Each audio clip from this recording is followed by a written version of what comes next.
সাবেক প্রধানমন্ত্রী ও BNP chairperson Khaleda জিয়ার স্বাস্থ্যের অবস্থা গত ৩ দিন ধরে একই পর্যায়ে রয়েছে বলে জানিয়েছেন তার ব্যক্তিগত চিকিৎসক ও দলের স্থায়ী কমিটির সদস্য অধ্যাপক ডাক্তার AZM জাহিদ হোসেন। তিনি জানান, ওনাকে যে চিকিৎসা দেয়া হচ্ছে তিনি তা গ্রহণ করতে পারছেন। তার চিকিৎসায় গঠিত মেডিকেল বোর্ডের পরামর্শ পেলেই তাকে বিদেশে পাঠানোর বিষয়ে সিদ্ধান্ত নেওয়া হবে। রাতে রাজধানীর এভারকেয়ার হাসপাতালে দেয়া এক ব্রিফিংয়ে তিনি এসব কথা জানান।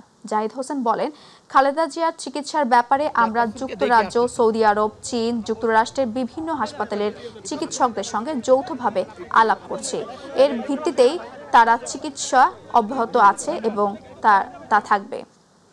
এই সংকটময় মুহূর্তে আমরা আপনাদের সবার সহযোগিতা চাই এবং আপনাদের মাধ্যমে আমাদের দলের সকল স্তরের নেতাকর্মী, সকল রাজনৈতিক দলের নেতাকর্মীদের প্রতি আমাদের একটাই অনুরোধ, সবাই চলুন আমরা দায়িত্বশীল আচরণ করি এবং রোগীর চিকিৎসার জন্য সর্বোৎকৃষ্ট যে সহযোগিতা প্রয়োজন সর্বোচ্চ সংযম এবং ধৈর্যের পরিচয় দেই।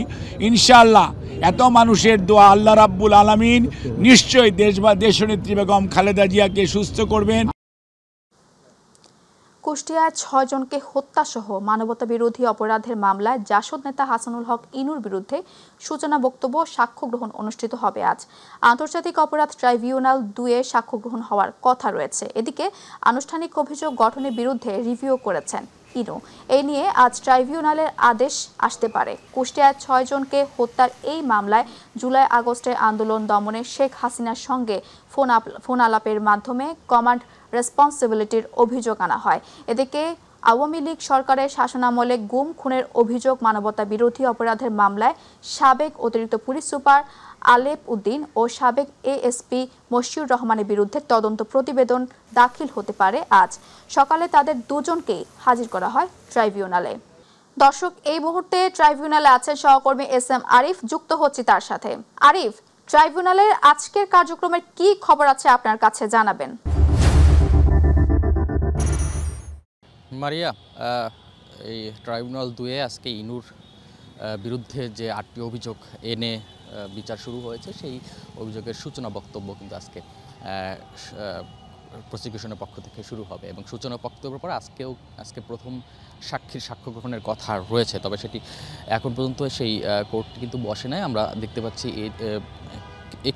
এইমাত্রই মিজানুল হক, যিনি প্রসিকিউটর, তিনি এই আদালতে ঢুকছেন, ট্রাইব্যুনালে ঢুকছেন এবং এরপরে হয়তো আমরা জানাতে পারবো যে এই মামলার সূচনা বক্তব্য শুরু হয়েছে কিনা। তবে এখন পর্যন্ত সেই মামলার সূচনা বক্তব্য শুরু হয়নি। এই মামলাটি ইনুর বিরুদ্ধে যে মামলা, সেটি 25 সেপ্টেম্বর তার বিরুদ্ধে সুনির্দিষ্ট 8টি অভিযোগ আনে প্রসিকিউশন এবং সেই অভিযোগগুলো পরবর্তীতে শুনানির মাধ্যমে কিন্তু আমলে নেয় এই ট্রাইব্যুনাল ২। এবং আমরা দেখেছি গত ২ নভেম্বর কিন্তু এই মামলার এই যে 8টি অভিযোগ গঠন করে বিচার যে আদেশ সেটি দেয় আদালত এবং ওই দিনকেই আদালত কিন্তু এই আজকের দিন সূচনা বক্তব্যের জন্য নির্ধারণ করে এবং পাশাপাশি সাক্ষ্য গ্রহণ আজকে শুরু হওয়ার কথা। আর ট্রাইব্যুনাল ১-এ আরেকটি মামলা চাংখারপুল, যেটি সেই মামলায় কিন্তু আমরা ইতিমধ্যে দেখেছি যে প্রধান কর্মকর্তা সহ সব সাক্ষ্য গ্রহণ শেষ হয়েছে। তবে আমরা যতটুকু জানতে পেরেছি এই মামলায় সাফাই সাক্ষী চেয়েছে। তো সেক্ষেত্রে আসলে আজকে এই বিষয়ে একটি আদেশ আসতে পারে। আর এই বিষয়ে যুক্তিতর্ক উপস্থাপন, এই যে চাংখারপুলের মামলাটি রয়েছে সৈয়দ হত্যাকাণ্ড, সেই মামলাতে আসলে যুক্তিতর্ক উপস্থাপন কবে হতে পারে, সেই আদেশটা আজকে এই ট্রাইব্যুনাল ১ থেকে আসতে পারে। তো এই ছিল আমার কাছে সর্বশেষ।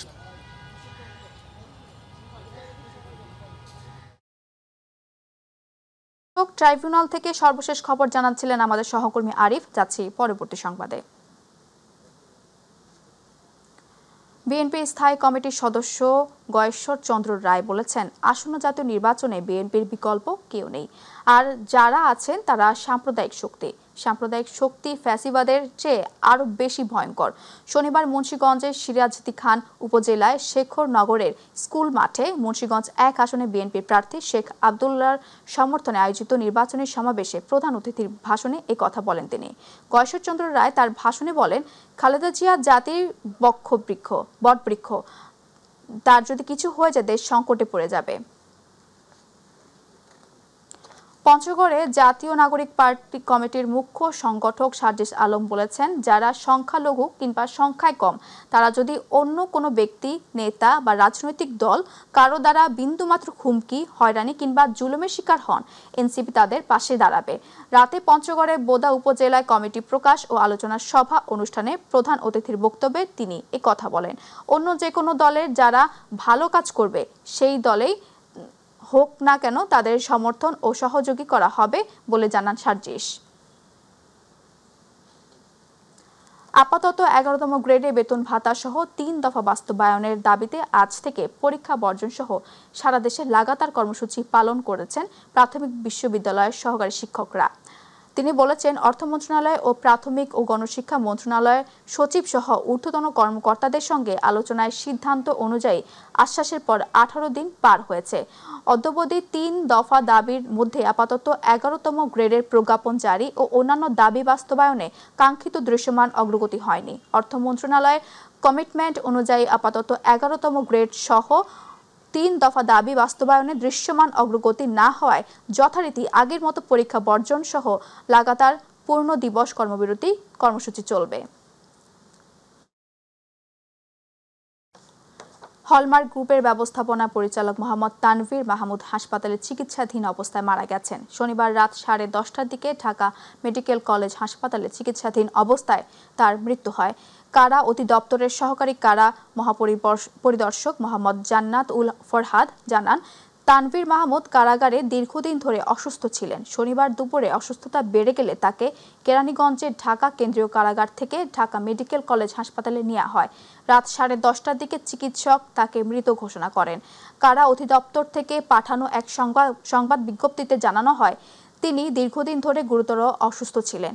উচ্চ রক্তচাপ, ডায়াবেটিস সহ নানা জটিল রোগে ভুগছিলেন তিনি। চুয়াডাঙ্গায় বাড়তে শুরু করেছে ঠান্ডাজনিত রোগীর সংখ্যা। শিশু ওয়ার্ডের শয্যার তুলনায় ভর্তি 3 গুণ রোগী। অতিরিক্ত রোগীর চাপ সামাল দিতে হিমশিম খেতে হচ্ছে হাসপাতাল কর্তৃপক্ষকে। প্রতিনিধি মিঠুন মাহমুদের তথ্যচিত্রে আরো জানাচ্ছেন শামস তাবরেজ উচ্ছ্বাস।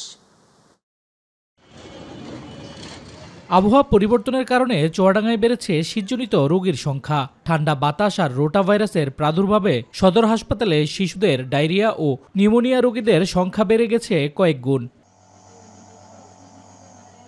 শীতের তীব্রতা বাড়ার কারণে প্রতিদিন 50 থেকে 65 জন পর্যন্ত রোগী সর্দি, কাশি, ডায়রিয়া আক্রান্ত হয়ে ভর্তি হচ্ছে সদর হাসপাতালে। এর মধ্যে রোটা ভাইরাসে আক্রান্ত হয়ে ডায়রিয়া রোগীর বেড়েছে শিশুদের মধ্যে। দিন ধরে আমার বাচ্চা নিয়ে হসপিটালে আছি, ডায়রিয়া, ঠান্ডা লেগেছে, অসুস্থ ছিল, এখন আল্লাহর রহমতে ভালো আছে। 3 দিন ধরে হয়েছে আমার বাচ্চার শীতের কারণে, তা আজকে আমরা নতুন ভর্তি হয়েছি। বাচ্চার জ্বর এসে, ডায়রিয়া হয়েছে, ঠান্ডা, জ্বর, কাশি আর পাতলা পায়খানা করছে। হাসপাতালে শয্যার তুলনায় বেশি রোগী ভর্তি থাকায় অনেককেই চিকিৎসা নিতে হচ্ছে মেঝে বা বারান্দায়।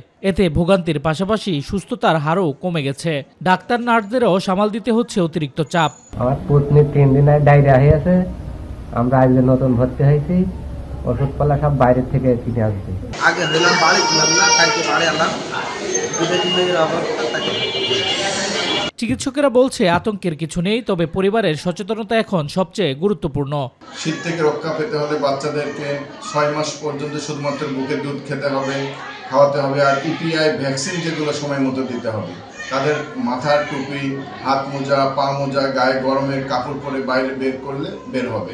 এখন তো প্রয়োজন না হলে বের হবে না। রাতে শোয়ার সময় খেয়াল রাখতে হবে গায়ে গরম কাপড় আছে কিনা, জানালাটা বন্ধ আছে কিনা, এগুলো একটু দেখতে হবে। চুয়াডাঙ্গায় তাপমাত্রা আরো কমলে রোগীর সংখ্যা আরো বাড়তে পারে বলে শঙ্কা করছে স্বাস্থ্য বিভাগ। শামস তাবরিজ উচ্ছ্বাস, মাই টিভি নিউজ ডেস্ক।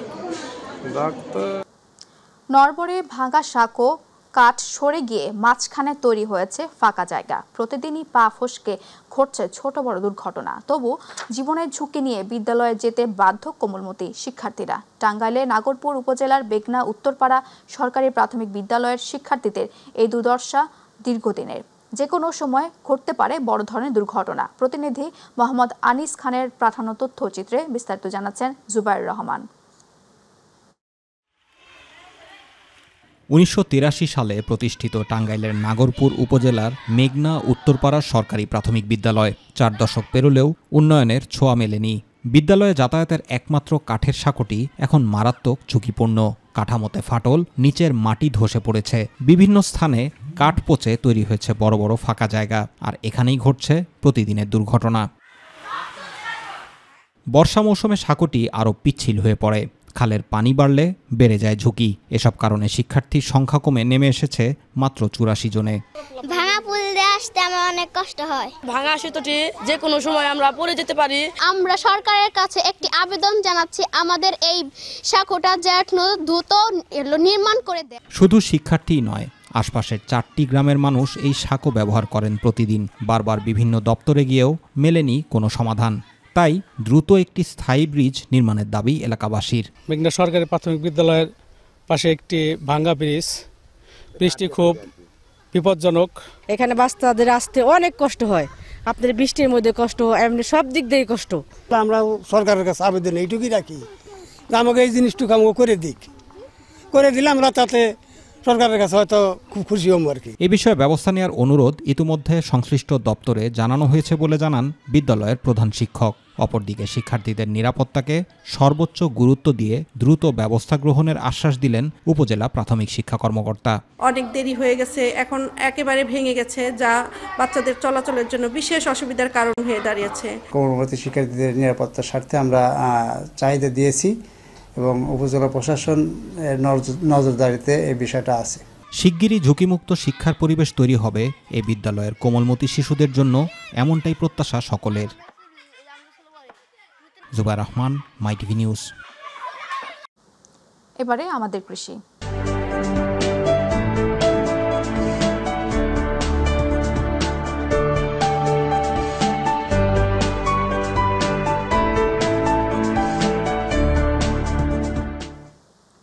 গাইবান্ধার গোবিন্দগঞ্জে বুড়িকাটা পেঁয়াজের বাম্পার ফলন হয়েছে। এতে প্রত্যাশার চেয়ে বেশি দামে পেঁয়াজ বিক্রি করেছে চাষিরা। আবহাওয়া অনুকূল কৃষি বিভাগের তদারকি এবং পরামর্শে কৃষকরা সময়মতো ক্ষেতে সার, সেচ ও সঠিক পরিচর্যার কারণে এবার পেঁয়াজের ভালো ফলন হবে বলে দাবি কৃষকদের। গোবিন্দগঞ্জ প্রতিনিধি মশিউর রহমান বাবুর তথ্যচিত্রে বিস্তারিত জানাচ্ছেন শিমুল খান। গাইবান্ধা জেলার গোবিন্দগঞ্জ উপজেলায় মুড়িকাটা পেঁয়াজের বাম্পার ফলন হয়েছে। উপজেলার কামারদহ, পৌরসভা, কোচাশহর, গুমানীগঞ্জ সহ বিভিন্ন এলাকায় কৃষকরা ব্যস্ত পেঁয়াজ চাষে। উপজেলা কৃষি অফিস জানায়, চলতি মৌসুমে 6500 হেক্টর জমিতে মুড়িকাটা পেঁয়াজের চাষ হয়েছে। শীতের শুরুতে পেঁয়াজের পাতা বিক্রি করলেও বর্তমানে কৃষকরা পেঁয়াজ বাজারজাত করছেন। মনে করে 1 বিঘা মাটি 1 লাখ টাকা খরচ হচ্ছে, বেচা লাগবে 2 লাখ। বাজার যদি 2.5 থেকে 3,000 টাকা থাকে তাহলে কিছু লাভ আসবে। কৃষকদের মতে এই মৌসুমে পেঁয়াজের উৎপাদন ও বাজার দর দুটোই ভালো থাকায় তারা প্রত্যাশার চেয়ে বেশি লাভবান হচ্ছেন। মৌসুমের শুরুর দিকে কাঁচা পাতা সহ প্রতি মন পেঁয়াজ 2500 টাকায় বিক্রি করলেও বর্তমান দাম বেড়ে প্রতি মন 3000 টাকা পর্যন্ত পাইকারি বাজারে বিক্রি হচ্ছে। তবে বীজ, সার সহ কৃষি উপকরণের দাম বেড়ে যাওয়ায় চাষের ব্যয় বৃদ্ধি পেলেও উৎপাদিত ফসল ভালো দামে বিক্রি করতে পারায় সন্তুষ্ট কৃষকরা। মোটামুটি অনেক টাকা খরচা, এখন যে বাজার তুলনামূলক ভালো পাই তাহলে ইনশাল্লাহ মোটামুটি মনে হয় ভালো। 1 বিঘাতে প্রায় 12.5 মণ পেঁয়াজ লাগাইছি আমি। পেঁয়াজের মোটামুটি অবস্থান ভালো। বাড়ির কাম কাজ আর স্বামীর সাথে ঘাস পালাচ্ছে, পেঁয়াজের যদি দাম না হয় আমরা কি করে টাকা তুলবো? পেঁয়াজের ফলন বাড়াতে মাঠ পর্যায়ে কৃষকদের প্রযুক্তিগত পরামর্শ ও সহায়তা দেওয়া হচ্ছে বলে জানালেন উপজেলা কৃষি কর্মকর্তা। আমরা শুরুতেই আমরা যেটা দেই সেটা হলো অ্যান্টাকল স্প্রে করতে বলি, এবং 1 মাস বয়স থেকে আমরা যেটা দিতে বলি সেটা হলো রোবরাল, এবং পরবর্তীতে পেঁয়াজ উঠানোর 1 মাস আগে থেকে আমরা লুনা স্যানজিশন আমরা ইউজ করতে বলি, যেন পেঁয়াজের কোনোভাবেই এই যে পার্পল ব্লোস ক্ষতি করতে না পারে। কৃষকদের পাশে মুড়িকাটা পেঁয়াজ সম্পর্কে কিভাবে আধুনিক উপায়ে তারা চাষাবাদ করতে পারে, কম খরচে বেশি লাভবান করতে পারে, এবং রোগবালাইয়ের আগে আগাম কিভাবে স্প্রে করলে তাদের পেঁয়াজ ক্ষতিগ্রস্ত কম হবে, এই সম্পর্কে আমরা কৃষি বিভাগ থেকে যথাযথ পরামর্শ দিচ্ছি। বাজারে ভালো দামে পেঁয়াজ বিক্রি করতে পারায় খুশি এই অঞ্চলের কৃষকরা। শিমুল খান, মাই টিভি নিউজ ডেস্ক। দর্শক কাছে সংবাদ বিরতিতে আমাদের সঙ্গে থাকুন।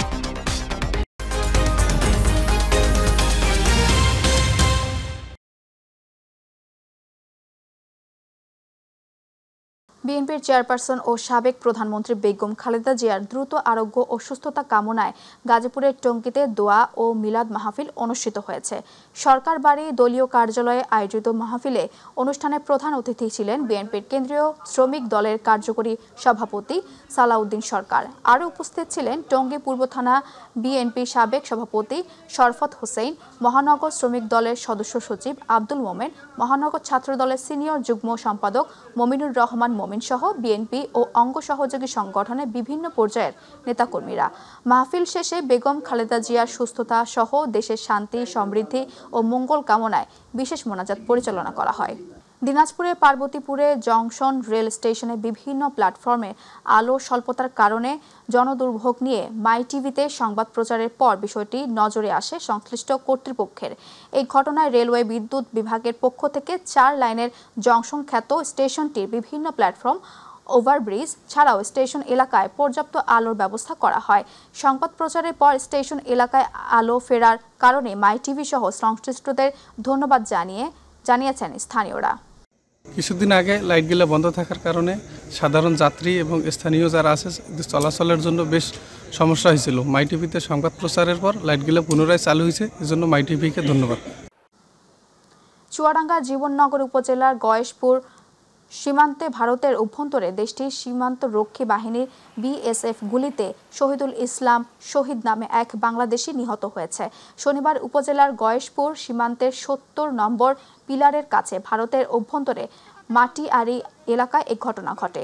মহেশপুর ৫৮ ব্যাটালিয়ন অধিনায়ক লেফটেন্যান্ট কর্নেল রফিক জানান, শনিবার একদল মাদক কারবারির সঙ্গে হত্যার শিকার শহীদুল ভারতের মাটিআড়ি এলাকা থেকে মাদক নিয়ে বাংলাদেশে প্রবেশের সময় মাটিআড়ি ৩২ বিএসএফ এর সদস্যরা তাদেরকে চ্যালেঞ্জ করলে তারা পালানোর চেষ্টা করে।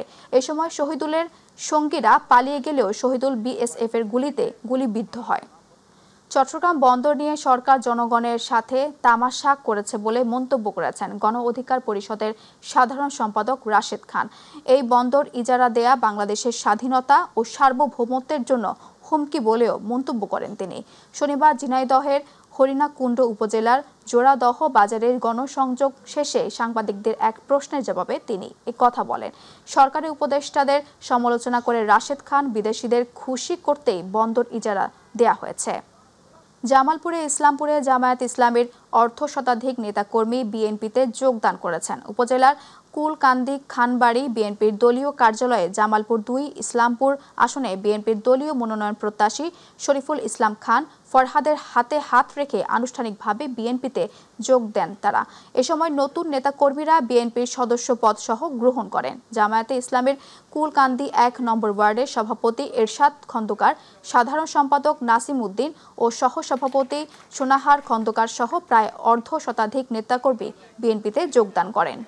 বিএনপির যুগ্ম মহাসচিব শহীদ উদ্দিন চৌধুরী অ্যানি বলেছেন, শিক্ষার মান উন্নয়নে শিক্ষকদের ভূমিকা মাদক বিরোধী ও কার্যক্রমের সকল শিক্ষক ও শিক্ষার্থীকে এগিয়ে আসতে হবে।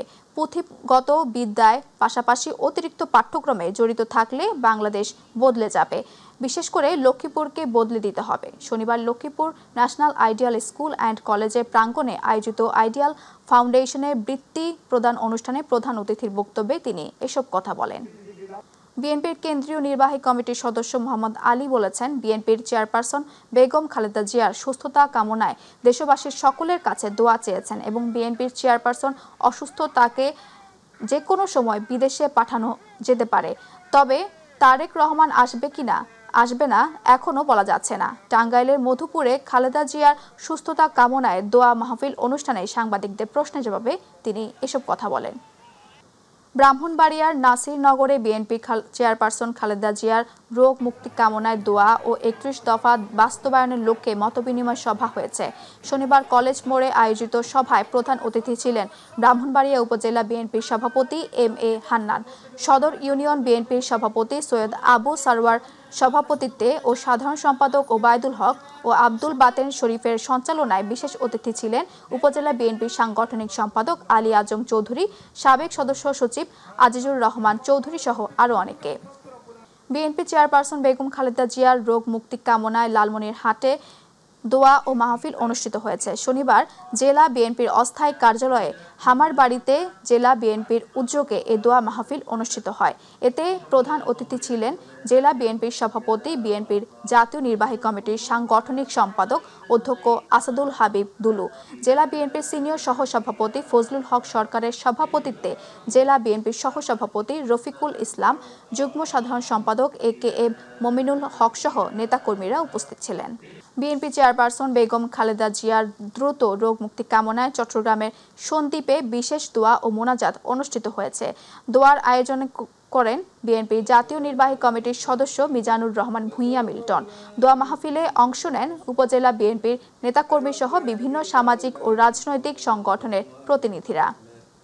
ফরিদপুরে বিএনপির চেয়ারপারসন বেগম খালেদা জিয়ার দ্রুত সুস্থতা কামনায় দোয়া অনুষ্ঠিত হয়েছে। শনিবার ফরিদপুরের মধুখালী উপজেলার কামারখালীতে এ দোয়া অনুষ্ঠানের আয়োজন করেন যুব দলের কেন্দ্রীয় কমিটির সাবেক সহসভাপতি মনিরুজ্জামান। দোয়ার অনুষ্ঠানে গ্রামের কয়েকশো মানুষ উপস্থিত ছিলেন। বিএনপি চেয়ারপারসন বেগম খালেদা জিয়ার রোগ মুক্তি কামনায় গাজীপুরের শ্রীপুরে দোয়া মাহফিল অনুষ্ঠিত হয়েছে। শ্রীপুর উপজেলা বিএনপি ও অঙ্গ সহযোগী সংগঠনের আয়োজনে দোয়া মাহফিল অনুষ্ঠিত হয়। শ্রীপুর উপজেলা বিএনপির সাবেক সাধারণ সম্পাদক আক্তারুল আলম মাস্টারের সার্বিক তত্ত্বাবধানে দোয়া মাহফিলে প্রধান অতিথি ছিলেন শ্রীপুর উপজেলা বিএনপির প্রতিষ্ঠাতা সভাপতি পীরজাদা মাওলানা SM রুহুল আমির। শ্রীপুর উপজেলা বিএনপির সাবেক সাংগঠনিক সম্পাদক নজরুল ইসলামের সঞ্চালনায় বক্তব্য রাখেন শ্রীপুর উপজেলা বিএনপির সাবেক সাধারণ সম্পাদক আক্তারুল আলম মাস্টার সহ আরও অনেকে।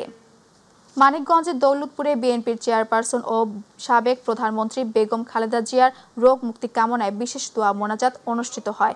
শনিবার বিএনপির কেন্দ্রীয় নির্বাহী কমিটির সদস্য SA জিন্নাহ কবিরের উদ্যোগে দৌলতপুর উপজেলার পার মাঞ্চল সরকারি প্রাথমিক বিদ্যালয় প্রাঙ্গণে এই বিশেষ দোয়া মোনাজাত অনুষ্ঠিত হয়। এ সময় জেলা উপজেলা বিএনপি ও তার সহযোগী সংগঠনের নেতাকর্মীরা উপস্থিত ছিলেন। দিনাজপুরের সীমান্ত এলাকায় মানুষের স্বাস্থ্য সেবা এগিয়ে এসেছে বর্ডার গার্ড বাংলাদেশ। ৫ শতাধিকের অধিক নারী পুরুষকে বিনামূল্যে চিকিৎসা দান ও ৬ শতাধিক অসহায় দরিদ্র মানুষের মাঝে শীত বস্ত্র প্রদান করলেন বিজিবি ৪২ ব্যাটালিয়ন। বিরল উপজেলার সীমান্ত ঘেঁষা গ্রাম দক্ষিণ মেরাগাঁও সরকারি প্রাথমিক বিদ্যালয় প্রাঙ্গণে বিনামূল্যে চিকিৎসা ক্যাম্প ও শীত বস্ত্র বিতরণ ও কর্মসূচির উদ্বোধন করেন বিভিন্ন কার্যক্রম বিজিবি দিনাজপুরের sector commander colonel Faisal Hasan Khan. এ সময় ব্যাটালিয়ন ৪২ বিজেপির অধিনায়ক লেফটেন্যান্ট কর্নেল আব্দুল আল মঈন হাসান উপস্থিত ছিলেন।